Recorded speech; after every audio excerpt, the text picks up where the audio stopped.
Hey everyone, this is Daryl from Crypto Daily Trade Signals coming to you live from Vietnam. It's a great time to be alive. This is our evening time, drive time update, guys. And this is going to be a quickie update, guys. And first of all, I just want to say, remember, this is not financial advice. It's just an OG in the house expressing his opinion. I'm not a licensed financial advisor. You already know that. And this is only for education and entertainment purposes in the house. So first of all, I want to just wish everyone happy Easter out there. Hopefully, you got your kids out there going for, Easter egg hunt out there, and it's a time that kids love Easter because they get to eat tons of chocolate out there. So I mean, my son's been chowing down on like chocolate bunnies and chocolate Easter eggs, and he's like become a chocolate bunny out there. So happy Easter, everyone! Happy Easter! God bless, and all of that cool stuff, guys. So hopefully you guys are getting ready and preparing yourselves for a beautiful, relaxing weekend right now. So that is cool, guys. I'm so happy to be here. So right now we're seeing that the fear and greed index is at 22 in house, and it is down from where it was yesterday.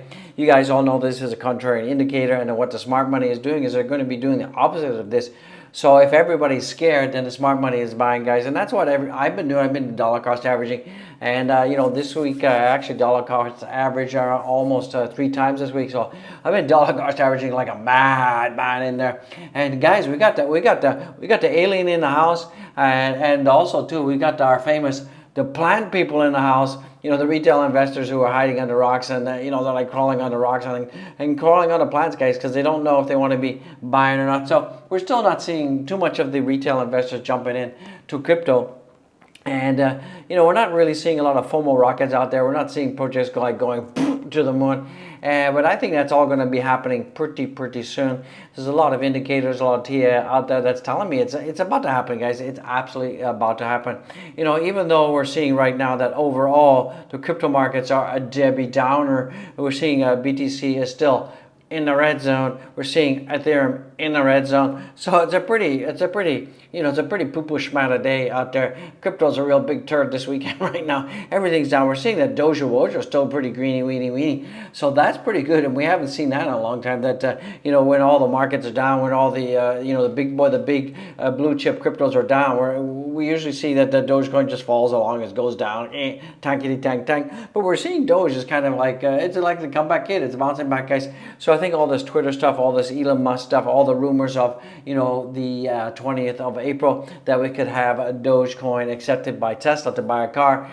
So I think all of these different catalysts are having a huge impact on the price, and that's why we're going to be seeing things going up, and we could be seeing 17 cents coming in for the Dogecoin, and after that we could see 21 cents. So I think it's just around the corner. It's just a matter of time.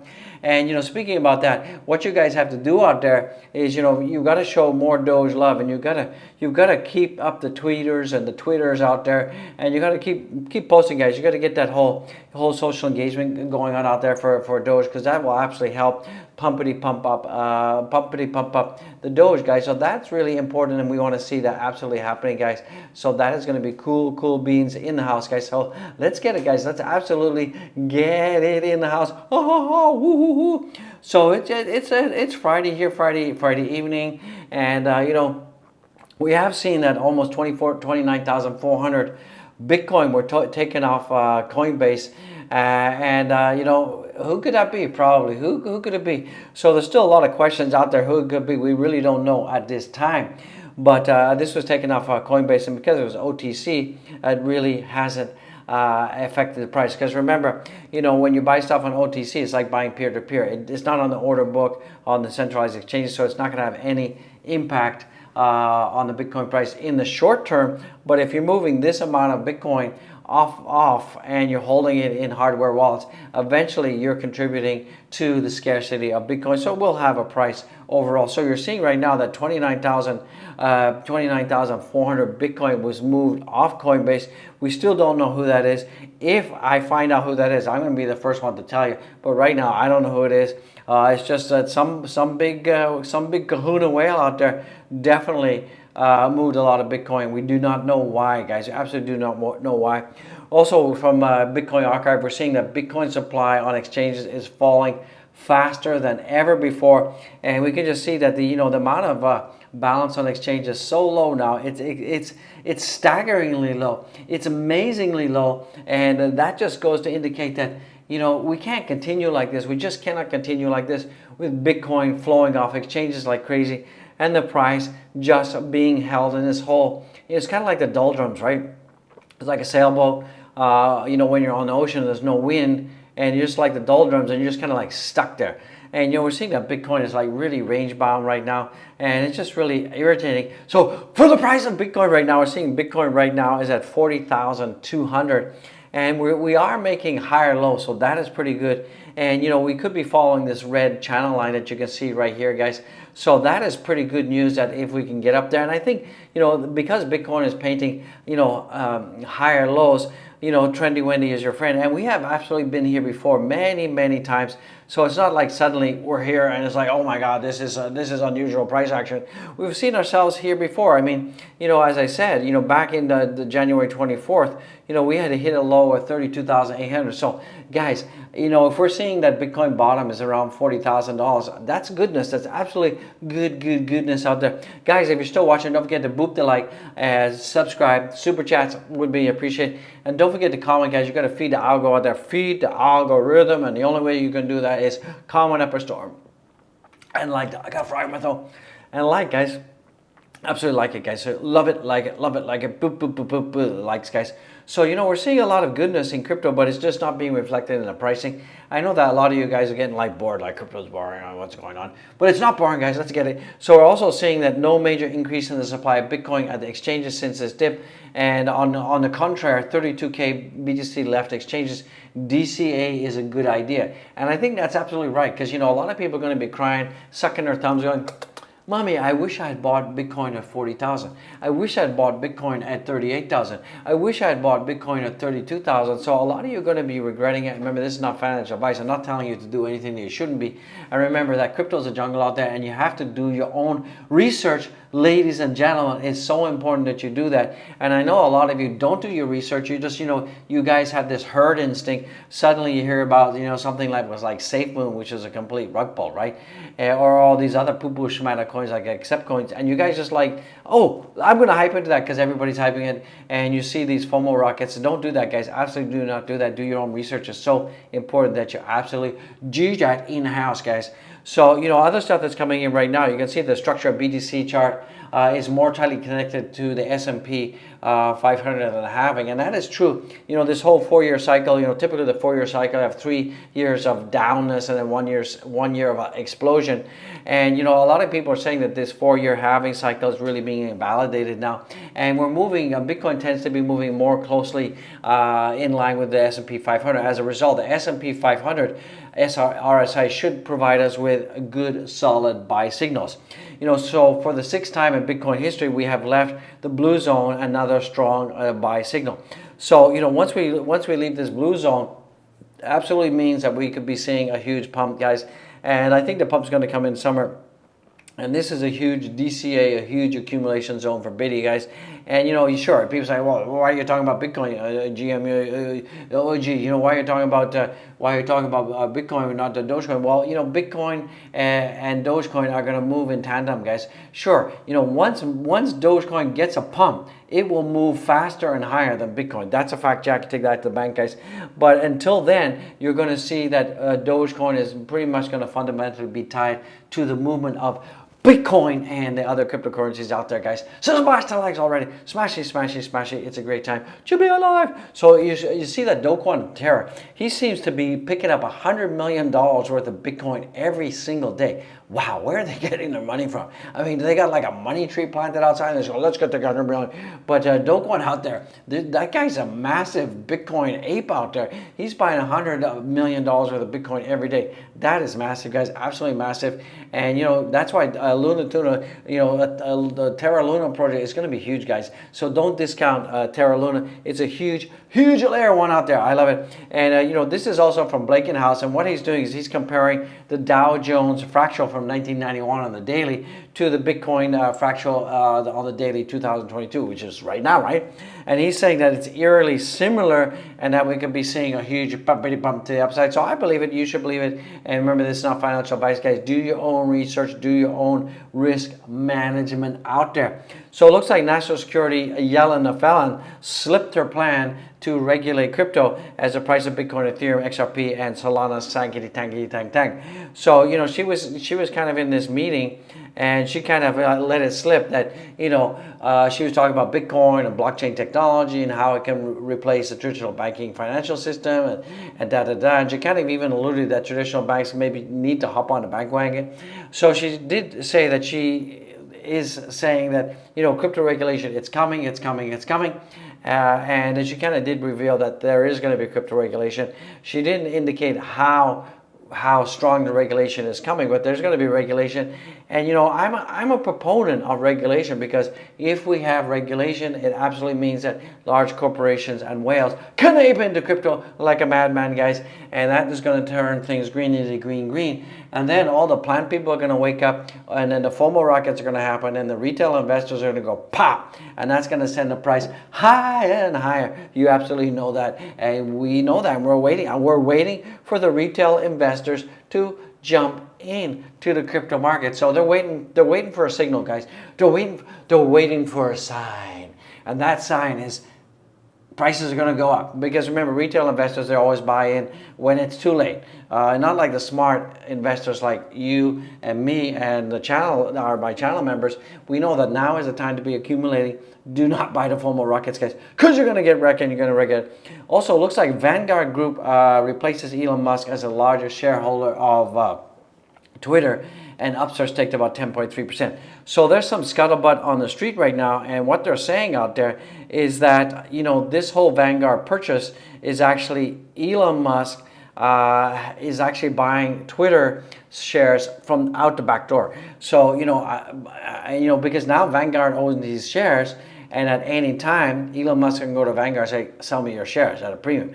And it's up to them if they want to do that. So I think what Elon is doing now is he's going around and he's doing these side deals, these backdoor deals, and he's trying to accumulate as much Twitter shares as possible if his original offer gets rejected. And I have a feeling that the greedy, Twitter shareholders, they're going to say, well, back in the summer, Twitter was at $70, so that's what we want. So I think a 50% premium is pretty good right now. So let's see. I think Elon Musk's got a backdoor plan, and he's going to be buying Twitter shares from Nancy over there and Tommy over there and Bill over there, and he's going to be accumulating as much of the Twitter stocks as possible, guys. So this is coming in for Dogecoin right now. And basically what they're saying is that if Dogecoin can stay where it is now, there's a good chance that we're going to be bouncing off to about 17 cents an hour. So we got some support. So our next resistance is around about 16.4, and then after that we got 20 cents. So if we can consider and continue to go uppity up where we are right now, and if we can get stabilize around 15 cents for Dogecoin, then we could be seeing a huge movement to the upside. And so right now, for the price of Dogecoin right now, we're seeing that Dogecoin right now is right now at 14.58. It's come down a little bit from where it was before. It's about 14.86. So that is typical because we're seeing that Bitcoin is going down, but we're still seeing that Dogecoin is painting higher lows, and that's pretty good. And if you can see my red line here, this is kind of the trajectory and what I anticipate and what I feel that Dogecoin is going to go up to. So we're still April 15th, so there's still some gas in the tank before the end of April that we could see Doge getting up to 16 cents or as high as 21 cents up in this zone, and that's about a 46% increase from where we are now. It's still possible. It's not impossible. As the days move on, the probability is less and less, of course, right? The odds are against you. But it's still not impossible that we could get up to 21 cents. And then that all depends on a couple of factors. One, Bitcoin. Two, are we going to get the Dogecoin Tesla thing on the 420? Is that going to happen? So there's some catalyst. If Elon gets a Twitter and he gets the Dogecoin tip jar and all that stuff happening, that's also going to be a catalyst. So we're kind of just wait and see right now. And I know that a lot of people in the Doge community are underwater. But when a lot of people say, "Oh, I'm underwater," that doesn't really make sense to me, because if you look at the into the block informatics for Doge right now, we're seeing that 58% of all the holders are in the money, not out of the money, and only 37% are out. So if you're underwater with Doge, then you're in the minority right now. So what you're going to do is you got two things. You can hodl, don't do anything, and if you have spare cash on the sideline, you could dollar cost average, bring down your strike price, and that will actually help you to get the profit faster. So right now, once again, for the price of Bitcoin, it's at 40,025. So it looks like we could be falling below 40,000. Well, isn't that something new, right? So it's just kind of really range bound. It's kind of driving me nuts. We're still in this horizontal line, as you can see, this green horizontal line between 38,200 and 42,200. So as long as we stay inside that box, we're going to be fine. We're going to be peachy keen, and we're still waiting for the huge bounce to the upside, guys. Ethereum is still just barely hanging on to our $3,000 zone. We're most likely going to drop below that if Bitcoin doesn't move on up. We're seeing ADA right now is at 94 cents. It is basically going sideways, nothing really to report there. We're seeing that the Solana is just at the $100 level right now. It's on the support level. Depending on Bitcoin, we could collapse below that, but I think we're just going to be, worst case scenario, we probably go down to like 98 to 100 and range from there, unless of course Bitcoin takes a huge tank. Phantom in the house, same sideways action, $1.15. And let's take a look at the leverage. AP's in the house, and right now let's take a look at the 24 hours of what's going on. So right now 73% longs. That's why we have this long squeeze happening. That's why Bitcoin price is going down. But fundamentally on the 4 hour, we still got a lot of longs, and then also on the 1 hour we still got a long. So there was some short positions building up on the 12 hour, but it's 50-50. I believe it's all going to go long, and that is going to cause the Bitcoin price to go down. We're seeing that the total wreckage out there is really low. I guess the leverage traders are eating their Easter eggs, having a good time off. So that's good, guys. So hopefully the liquidity will reset, and we'll at least get some pumpity action. We're seeing the total market cap has gone down to 1.90. It's gone down. We're seeing the volume is light, and we could see these volumes even get lower and lower as the weekend progresses at 46.58 billion, and the Bitcoin dollars is coming down, down. So let's take a look at the coinage in the house. Nothing much to report here. Bitcoin is down, Ethereum is down, we're at 40,000, we could go below. Ethereum is at 3,000, we could go below that. BNB is still above 400 bucks, and it's still showing a little bit of greenage. XRP is pumping, it's up 7.39%. I'm not a big XRP fan, so I don't care about that. And we're seeing that Solana is just barely hanging on to $100 level. We're seeing that ADA is just barely in the red right now, and it's at 94.7. Luna Tuna is down, it's at 80 bucks. Avalanche is down, but we're still seeing the Doge is outperforming the market right now, so that is pretty good. We're seeing that the Shibi Weeby is down as well. So we're seeing mainly a lot more red than we are green right now, and that's just the way it is, guys. It's not a very happy weekend. It's a pretty red weekend out there. So that's going to bring this video to a close. This is a quickie update. Guys, do go follow me on Twitter. We made it, guys. We have 4,300 follows. Follow. Boop the likes, guys. Show some love for the OG. Subscribe. Comment. And guys and gals, where are the super chats? Show some love. Remember, all the super chats, all the merchandise, all the membership, all goes to charity in house. Don't forget to go and check out the links. Get the links. Get the linky winkies. You want the links. I want the links, guys. Get those links out there, and support the channel. Show some love out there. I would really appreciate it. So it's appreciated when you guys do that. So I just want to say thank you very much out there. Let's get it right now. All right, guys. And from that perspective, get the merch, guys. We got the caps, we got the mugs, all that stuff goes to charity, guys. So God bless each and every one. Once again, happy Easter out there. Spend some time with the kids, spend some time with the family. Loving, be loved, give love. Just love the world, guys. I love it. God bless each and every one of you out there. Be well, guys. Absolutely be well. Be fantastic. Go with God. Be with God. And be safe out there. Crypto's a jungle out there. And just love it, guys. Just love it. Okay, I'll see you in the next one tomorrow. It's going to be Saturday here, so I'll see you in the next one. Absolutely, guys. Be blessed. Smile.